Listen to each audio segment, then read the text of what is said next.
Hello and welcome viewers, I am Pia and you're watching NewsX World. Let's take a look at the top stories this hour. Israel and Hamas have agreed on the first phase of a peace plan, including a pause in fighting, the release of 20 hostages and nearly 2,000 Palestinian prisoners. This has raised hopes for an end to the two-year conflict. Israeli Prime Minister Benjamin Netanyahu has thanked US President Donald Trump for his peace efforts and called this moment a great day for Israel. Hamas, meanwhile, has praised Trump and regional mediators for their role in ensuring the withdrawal of the IDF. World leaders have welcomed the Gaza peace deal, hailing the ceasefire and hostage release. The European Union, Turkey and the United Kingdom have praised efforts, describing the agreement as a historic breakthrough and a moment of relief, thanking mediators, including the US President, for supporting negotiations. Ukrainian President Volodymyr Zelensky has stated that his forces are inflicting heavy losses on Russian troops in Donetsk. He's highlighted successes near Dobropilya while stressing that Ukraine remains on the defensive in other areas, including Kupiansk, which is under intense Russian attacks for months. US President Donald Trump has ordered 500 National Guard troops to be deployed near Chicago, despite opposition from Mayor Johnson and Governor Pritzker. Trump has warned that he will target Antifa and other domestic groups, promising strong federal action against crime. Indian Prime Minister Narendra Modi has met his British counterpart Keir Starmer in Mumbai. They will hold talks later to strengthen the India-UK Comprehensive Strategic Partnership, focusing on the Vision 2035 roadmap for deepened bilateral cooperation across sectors. French President Emmanuel Macron will appoint a new Prime Minister within 2 days. Outgoing Premier Sébastien Lecornu has stated that talks with parties have diminished election speculation. The United Nations is likely to cut its peacekeeping force by 25%, forcing thousands of troops to evacuate global hotspots. US funding cuts under President Trump's America First policy has prompted this reduction. All right, viewers, those are the headlines and our top focus. Now, following the announcement of the implementation of the first phase of the Gaza peace plan, US President Donald Trump has held a phone call with the families of hostages and former hostages. During the call, President Trump assured that the remaining hostages would be back home as early as Monday. The families were happy with the announcement and are hopeful for the return of their loved ones. This comes as Israeli Prime Minister Benjamin Netanyahu is to hold a crucial meeting of the Security Cabinet and his government for signing of the agreement, which is slated to take place very, very soon. Once the agreement is signed, the impact on the ground would commence. Listen in to snippets of the conversation between Trump and the family members of the hostages.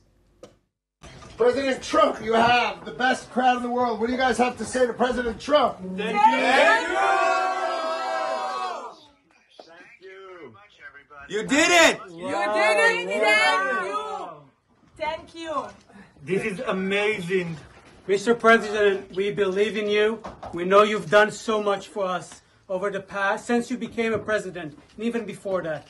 And we trust you fulfill the mission until every hostage, every 48 of the hostages are home. Thank you so much. Blessed be the peacemakers. God bless you, Mr. President. God bless America. Thank you very much. You just take care of yourselves. The hostages will come back. They're all coming back on Monday.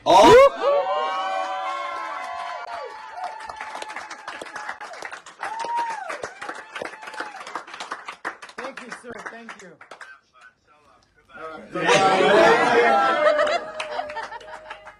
With us on the broadcast is Mr. Yossi Cooper-Wasser, Israeli intelligence and security expert, joining us from Tel Aviv. So we've just heard the cheers of the families of the hostages who've been holding on for hope for the last 2 years regarding the fate of their loved ones. Trump has stated that the hostages are likely to return on Monday. What's the mood on the ground like? Well, there's a lot of joy and anticipation for this to take place very soon.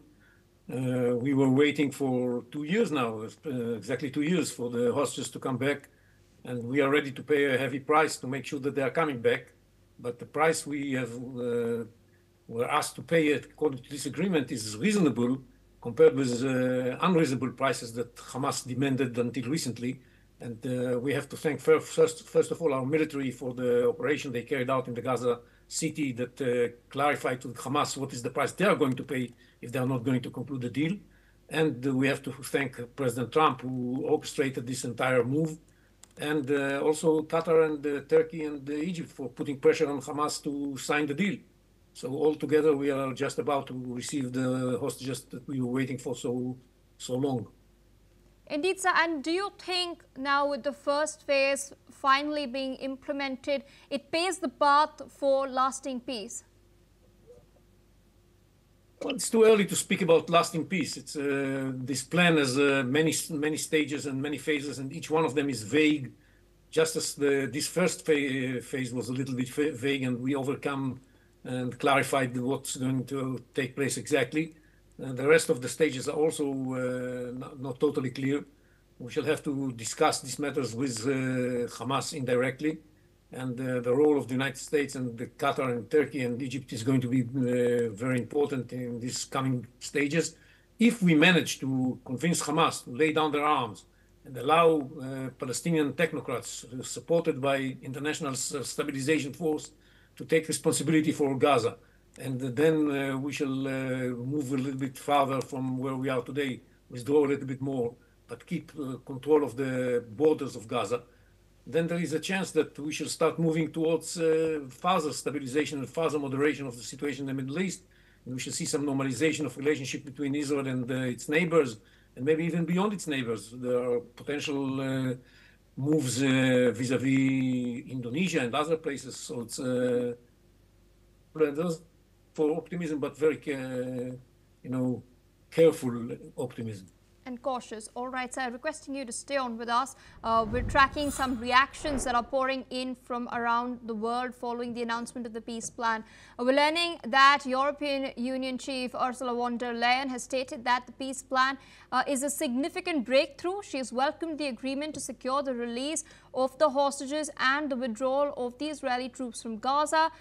This is significant for Europe, as in recent months, the recognition of a Palestinian state by several Western powers may have had a profound impact on this agreement, is what she's had to say. Meanwhile, Spanish Prime Minister Pedro Sanchez has hailed the plan as well, stating that it is time to support the civilian population in Gaza. Remember, Spain was amongst the most vocal critics of Israeli operations, calling for humanitarian aid to, in fact, be distributed.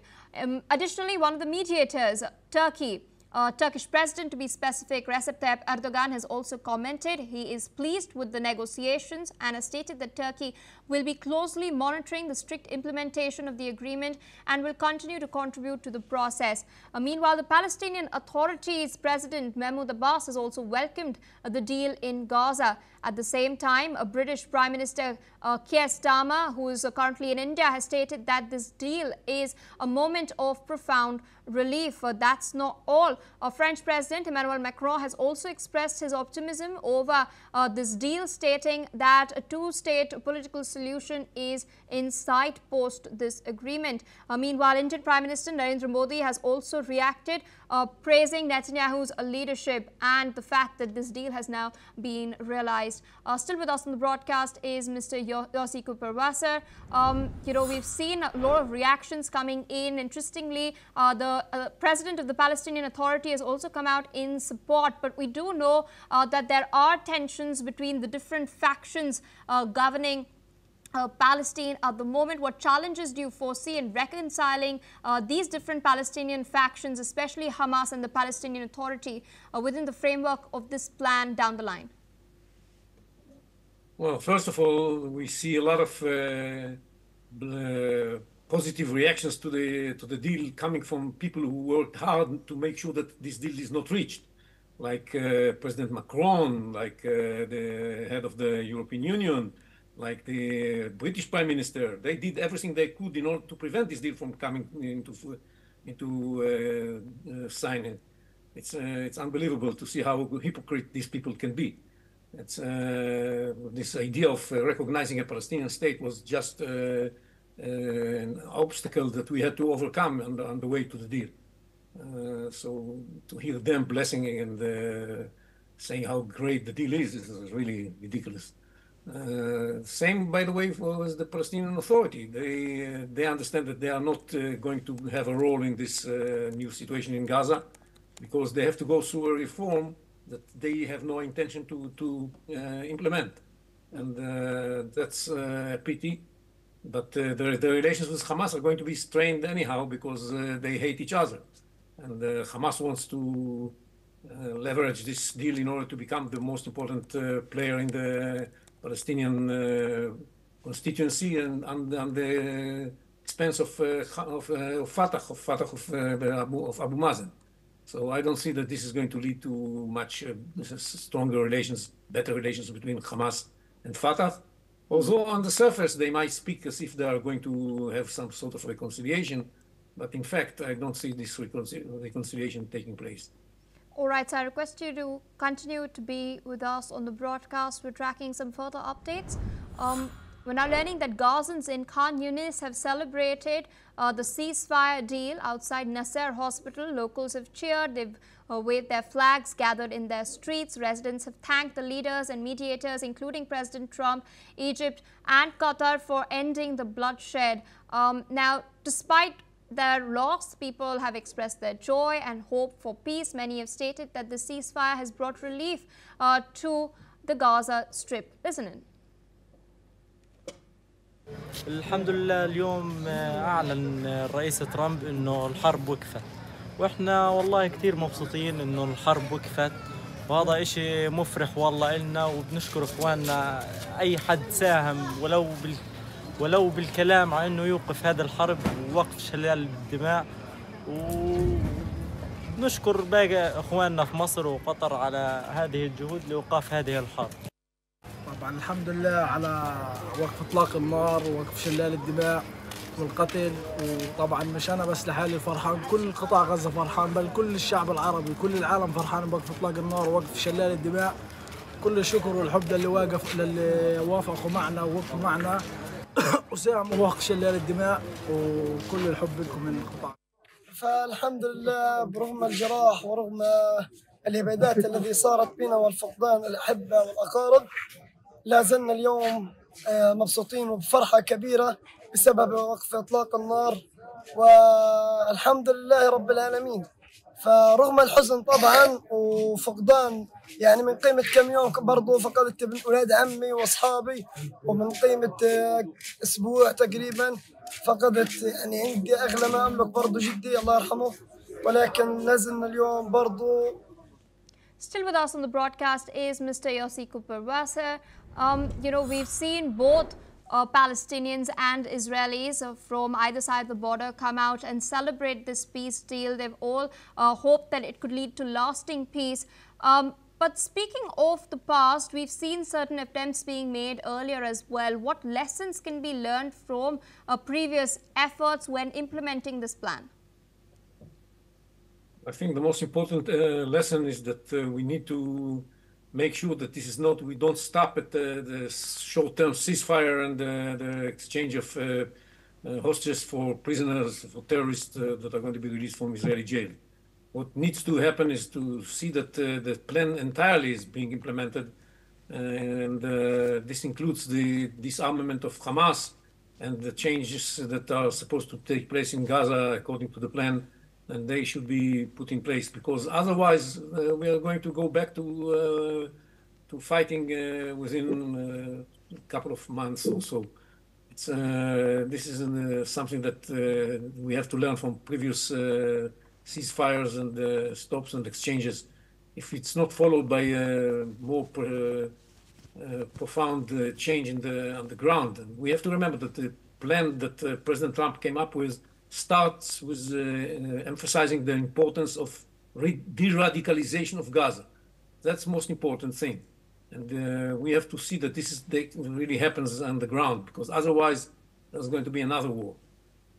All right, so with that, I would like to thank you for taking out time, sharing your perspective with us on NewsX World. With that, viewers, we're shifting focus away from the Middle East towards the war in Europe. Now, a massive fire has broken out at the Lukoil Korobovsky gas processing plant in southern Russia after an overnight drone attack. Russia's defense ministry has stated that its air defense forces have shot down 19 Ukrainian UAVs, including 9 over the Volgograd region, which lies about 600 kilometers from the Ukrainian border. Now, Volgograd's governor, Andrei Bolsharov, has stated that the drone attack has damaged several boiler houses and has caused fires at energy facilities. The Korobovsky plant is the largest gas processor in Russia's southern federal district, with a capacity of 450 million cubic meters per year. Much of its output, including liquefied gases and stabilized gasoline, is exported abroad. With us on the broadcast is Professor Gregory Toloraya, International Affairs expert, joining us from Moscow. Thank you so much for taking out time and speaking to us on NewsX World. We're seeing the continued targeting of Russia's energy infrastructure, in particular by the Ukrainians. What sort of impact could this have on Russia's exports if the Ukrainians choose to intensify this even further? Well, the attacks of drones have increased in the last several months, and this is quite worrisome. Some of them fly directly from Ukraine. Some may be coming from neighboring nations. I don't know, I cannot name these countries, but the countries which border Russia. And some may be even assembled or prepared inside Russia, being delivered here by spare parts and being produced here by the agents of Ukraine. So this is worrisome because they do affect the normal transportation and civil lives. Some of them fall not on industrial objects, but just on living premises. One drone, a Ukrainian drone, was shot down just several kilometers from the house where I live in Moscow. And so, of course, many of them are shut down by Russian air defense, but some of them hit their targets, and they hit the energy and infrastructure for oil and oil production and oil refineries, which may result in damage to the supply of oil and fuel inside Russia. So far, the damage and the effect have been negligible, but that doesn't mean that the danger can be brushed away. We are concerned with it, and Russia is trying to eliminate the capacity for Ukrainians to produce this drone, to assemble them, and of course increases its air defense. Also, Professor Georgy Toloraya, I also wanted to understand from you, there have been recent claims that have been made by Zelensky. He has stated that his forces are dealing heavy losses to Russian troops in Donetsk. He's claimed that Ukrainian forces have made gains in Dobropila. Meanwhile, Russian President Vladimir Putin has claimed that Moscow maintains the initiative across the frontline sectors, and he's also announced the recapture of nearly 5,000 square kilometers from Ukrainian territory this year. What is the situation that is unfolding on the front line? I'm no military expert, and I can only judge by the official information from both sides. The progress is on the Russian side. We are progressing, but very slowly. I would say that this is a sort of a stalemate. And of course, it would be nice if a diplomatic solution could be found, but Ukrainians so far do not want it. They want to keep on fighting. So that's what we have to do. Russian troops are slowly progressing.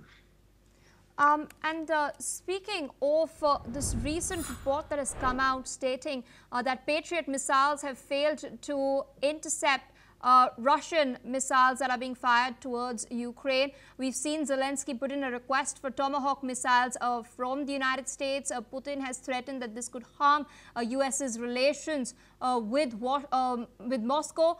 Meanwhile, Putin has also in fact stated that the momentum for the peace deal after the Alaska summit has been exhausted. Now, in this context, can we expect the Americans to then go ahead and fast-track the delivery of the Tomahawks to the Ukrainians? Listen, several or even several dozens of Tomahawk missiles wouldn't be a military game changer.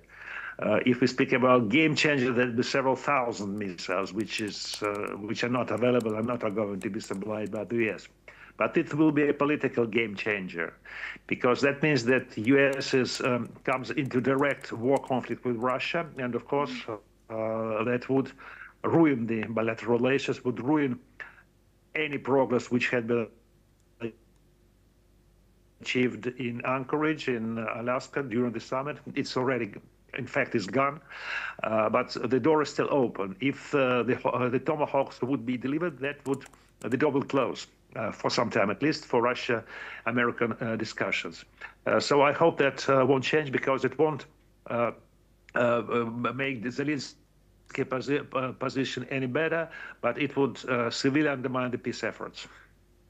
Indeed, and speaking of Europe as well, up until now we've seen NATO's response has been very calibrated. They've launched Operation Eastern Sentry, but they've not really escalated anything across the border. We have seen Poland mobilizing its fighter jets, but it's not really escalated the war to the point of directly confronting Russia. Meanwhile, France has in fact docked a ship which they claim is a part of Russia's shadow fleet. It was an oil tanker. Can we then expect the EU and NATO countries to then push forward and use the Baltic as a new front against Russia? Well, speaking about France, I would advise them to concentrate on their own internal affairs, not trying to draw attention from the internal crisis by confronting Russia. And NATO is playing a dangerous game, because they would finally get a real response, and they can get a nuclear response, in fact. All right, sir. With that, I would like to thank you for taking out time and sharing your analysis with us on NewsX World. With that, viewers, we're shifting focus to some other crucial developments. Indian Defence Minister Rajnath Singh has held productive bilateral meetings with Australian Prime Minister Anthony Albanese and Defence Minister Richard Marles to explore new avenues for strengthening defence cooperation between the two nations. The two countries have released a joint statement on the 2025 Australia-India Defence Ministers Dialogue. Both sides have committed to hold annual defence talks and sign key agreements on submarine rescue support and air-to-air refuelling operations. The defence partnership now covers all military domains, with India now joining Australia's exercise Talisman Sabre in 2025 and a submarine rescue exercise called Black Carillon. Both ministers have welcomed the growing defence industry collaboration, including Australia's first defence trade mission to India in October 2025. Further, Australia has also invited more Indian students to defence colleges, while both sides are expanding joint trainings in areas like anti-submarine warfare and missile defence as well. That is not all. The ministers also underscored the strategic importance of defence industrial collaboration. In fact, they have welcomed Australia's first defence trade mission, which was held from the 7th to the 10th of October at the inaugural India Pavilion at Australia's Land Forces Expo 2024 as reflecting growth in bilateral defence industry relationship. They have also agreed to pursue defence collaboration in contemporary technology, including through the Joint Working Group on Defence Industry Research and Material. Australia has thanked India for the offer of maintenance, repair and overhaul of Royal Australian Navy ships in Indian shipyards during their deployment to the Indian Ocean region. In fact, the ministers affirmed upon the importance of enhancing cooperation with regional partners to help maintain a free, open, peaceful, stable and prosperous Indo-Pacific. The ministers have underscored their strong support for freedom of navigation and overflight, unimpeded trade in the region and other lawful uses of the sea consistent with international law, particularly the UN clause.